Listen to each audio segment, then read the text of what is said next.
माननीय मोदी साहेबनी मन की बात टिफिन के साथ આજની આ બેઠક હતી। ચેતર વસાવા ડેડિયાપાડાના ધારાસભ્ય છે। અમારા ધારાસભ્યો અહીંયા ત્રણ ધુરંધર છે, પછી ચેતર વસાવા એ ડેડિયાપાડાનું કામ કરે, અમારા ધારાસભ્યો એનું અમારું કામ કરશે।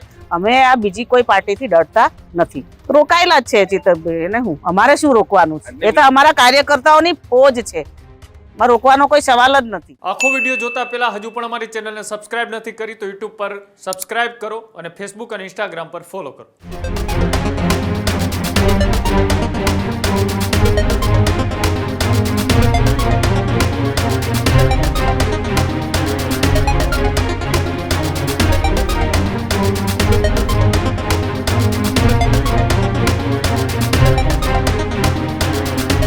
દક્ષિણ ગુજરાતમાં ચૂંટણી પહેલા રાજકીય ગરમાવો જોવા મળી રહ્યો છે, ત્યારે ભારતીય જનતા પાર્ટીના મહિલા નેતા કે જેઓ ચૈતર વસાવા સામે મોરચો માંડીને બેઠ્યા છે। પૂર્વ સાંસદ ગીતાબેન રાઠવાએ ચૈતર વસાવા સામે મોરચો માંડ્યો છે। છોટાઉદેપુરના નસવાડી ખાતે ટિફિન બેઠકમાં જે છે તે ચર્ચાઓ થઈ છે। ચૈતર વસાવા ડેડિયાપાડાના ધારાસભ્ય છે તે પ્રકારની વાત ગીતાબેન રાઠવાએ કરી। ચૈતર વસાવાને ઘેરવા માટે 3 ધારાસભ્યો કામે પણ લાગશે। અમારી પાસે ભારતીય જનતા પાર્ટીના કાર્યકર્તાઓ છે તેવી વાત ગીતાબેને કરી। અમે બીજી કોઈ પાર્ટીથી ડરતા નથી તેવી પણ વાત ગીતાબેને કરી છે। નસવાડીની તમામ તાલુકા અને જિલ્લા પંચાયતમાં ભાજપનો ભગવો લહેરાશે તે પ્રકારની ભવિષ્યવાણી કરતા ગીતાબેન રાઠવા જે છે તે જોવા મળી રહ્યા છે। જ્યારે ઠેર ઠેર જગ્યાએ ભારતીય જનતા પાર્ટી દ્વારા ટિફિન બેઠક જે છે તે શરૂ કરવામાં આવી। ભારતીય જનતા પાર્ટીના સ્થાનિક જે સંગઠનો છે એમને મજબૂત બનાવવા અને લોકોને ભારતીય જનતા પાર્ટીમાં જોડવા માટેના કામો અત્યારથી થઈ રહ્યા છે।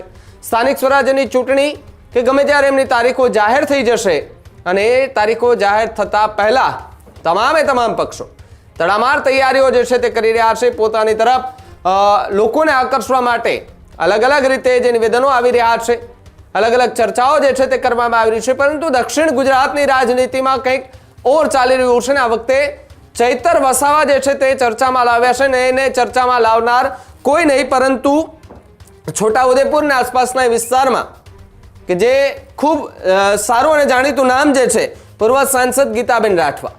ગીતાબેન રાઠવાનું આ નિવેદન જે છે તે હાલ સોશિયલ મીડિયા પર વાયરલ થઈ રહ્યું છે અને આ નિવેદનને લઈને હવે ચર્ચાએ તેજ પકડ્યું છે કે આમ આદમી પાર્ટીના અને ડેડિયાપાડાના જે ધારાસભ્ય છે ચૈતર વસાવા, એ ચૈતર વસાવા સામે મોરચો માંડી અને આવનાર ચૂંટણીઓમાં પડકાર ફેંકવા માટે કઈ રણનીતિ જે છે તે ઘડવામાં આવી છે। એટલે કે હવે આ ટિફિન બેઠકો નક્કી કરશે કે કદાચ ભારતીય જનતા પાર્ટીનું પત્તું જે છે તે ક્યાં સુધી લઈ જાય છે અને કોનું પત્તું ક્યાંથી કપાય છે। ગીતાબેન રાઠવા કે જેમનું નિવેદન સામે આવતા હાલ તો દક્ષિણ ગુજરાતના રાજકારણમાં ચર્ચાએ જોર પકડ્યું છે અને નામ સાથે એમણે ચૈતર વસાવાનું કહ્યું છે કે તો ડેડિયાપાડાના ધારાસભ્ય છે, પરંતુ હવે એમને ઘેરવા માટે 3 જેટલા અમારી પાસે એવા ચહેરાઓ જે છે કે તે હવે આવનાર ચૂંટણીઓમાં બતાવશે કે ભારતીય જનતા પાર્ટી કે જેમની પાસે યુથ પાવર એટલો છે, એક સ્ટ્રોંગ બોન્ડિંગ છે કાર્યકર્તાઓ સાથે અને કાર્યકર્તાઓ કેટલી મહેનત કરે છે એના ઉપર નિર્ભર રહે છે કે ચૂંટણી આ વખતે કોણ જીતશે કોણ હારશે। પરંતુ દક્ષિણ ગુજરાતમાં હાલ કંઈક અલગ જ માહોલ દેખાઈ રહ્યો છે। આજ રોજ નસવાડી મંડળ ખાતે બાપા સીતારામના પટાંગણમાં માનनीय મોદી સાહેબની મન કી બાત ટિફિન કે સાથ આજની આ બેઠક હતી। સારો ઉમેદવાર હશે એને ભારતીય જનતા પાર્ટીના કાર્યકર્તાઓ જીતીને એ તાલુકા પંચાયત અને જિલ્લા પંચાયતમાં બેસાડશે અને આગામી દિવસોમાં ખૂબ સારો અમારા જિલ્લાનો વિકાસ થાય એવી હું આશા રાખું છું। ચેતર વસાવાને કેવી રીતના રોકશો? તમે કીધું હતું કે એને આવવા નહીં દેવો, તો આગળની રણનીતિ કેવી છે જિલ્લા પંચાયત તાલુકા પંચાયત? ચેતર વસાવા ડેડિયાપાડાના ધારાસભ્ય છે। અમારા ધારાસભ્યો અહીંયા ત્રણ ધુરંધર છે। અહીંયા અભયસિંહભાઈ તડવી જે સંખેડા વિધાનસભાના ધારાસભ્ય છે, ગામડામાં ખૂબ કામ કરી રહ્યા છે। પછી ચેતર વસાવા એ ડેડિયાપાડાનું કામ કરે, અમારા ધારાસભ્યો એનું અમારું કામ કરશે અને અમારા ભારતીય જનતા પાર્ટીના કાર્યકર્તાઓ અમારી પાસે તાલુકા પંચાયત જિલ્લા પંચાયત આ બધી છે, ખૂબ સારું કામ થયેલું છે। અમે આ બીજી કોઈ પાર્ટીથી ડરતા નથી। ચેતરને કેવી રીતના રોકશો? રોકાયેલા જ છે ચેતરભાઈ એને હું અમારે શું રોકવાનું છે?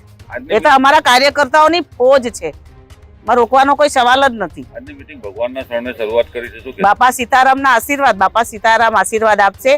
આ નસવાડી મંડળની 22 તાલુકા પંચાયત અને 5 જિલ્લા પંચાયતમાં ભાજપનો ભગવો લહેરાશે. હજુ સુધી તમે અમારી ચેનલને સબસ્ક્રાઇબ નથી કરી તો અત્યારે જ ન્યૂઝરૂમ ગુજરાતને સબસ્ક્રાઇબ કરો, ફેસબુક અને ઇન્સ્ટાગ્રામ પર ફોલો કરો.